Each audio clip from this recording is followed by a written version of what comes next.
Today, we're headed out into the tundra surrounding Nome to see a real treasure.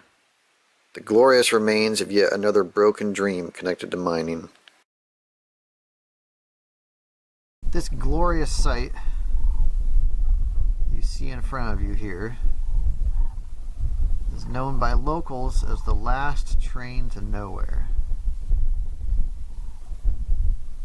These are all that remain of a dream to build the most extensive and prosperous rail system on the Seward Peninsula. In the early 1900s, Chicago investors backed construction of the Council City and Solomon River Railroad, which is what we're seeing here, in an effort to link the region's major mining centers by rail. But as the gold rush faded, as they always do, the project became bogged down in debt, and after 5 years of construction, they'd only made it 35 miles. And the whole thing was abandoned in 1907. These locomotives were originally used on the New York City elevated railway system, starting in 1881. And when they became surplus to the requirements of New York City, they were shipped out here to Alaska in 1903 to serve the miners along this line to Nome. A huge storm in 1913 destroyed the tracks,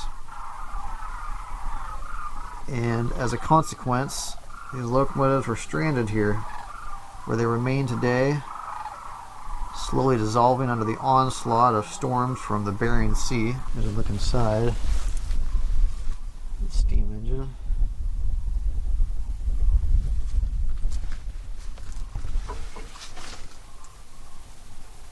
You can still see the pipes in there, running through there. At least I hope you can.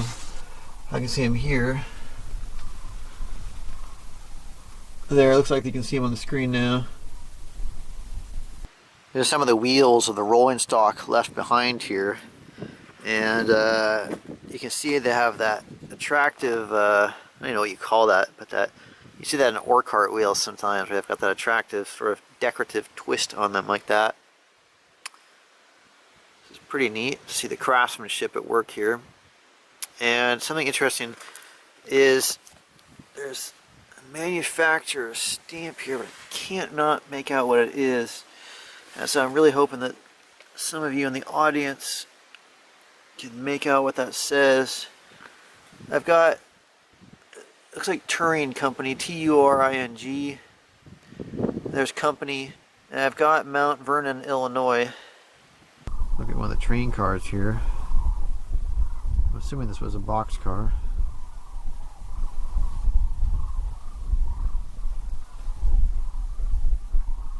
This rail car here.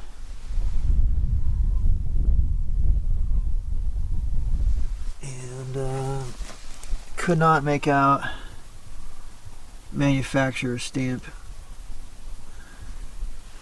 Maybe it's going to look better or easier to read in 2 dimensions, but squatting down here to get this, I cannot make out what that's saying. It's just too rusted out.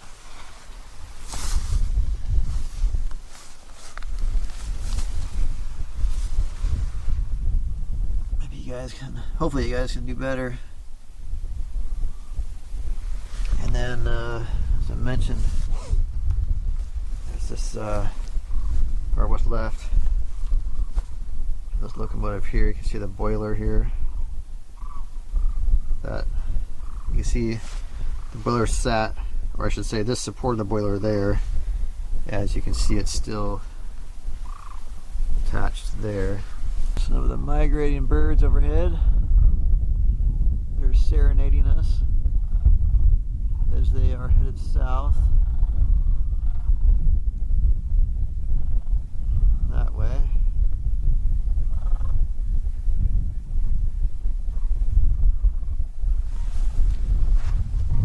As I was saying, the view of this locomotive here.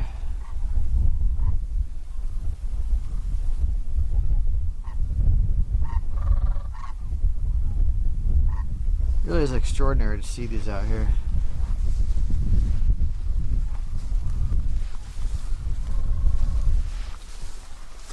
really not easy to find sites like this in this overcrowded world of ours. You really do have to come into the frontiers, such as Alaska or Eritrea.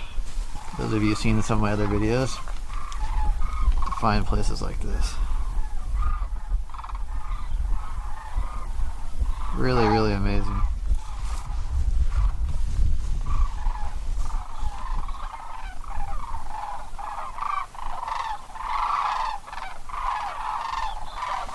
You can see us slowly sinking into the tundra here. Pretty wet here.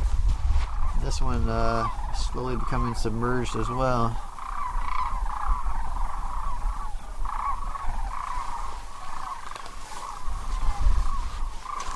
Coupler on this one's still intact. On the front there, you see it tied in here. The front of this one is actually somewhat intact, as you can see.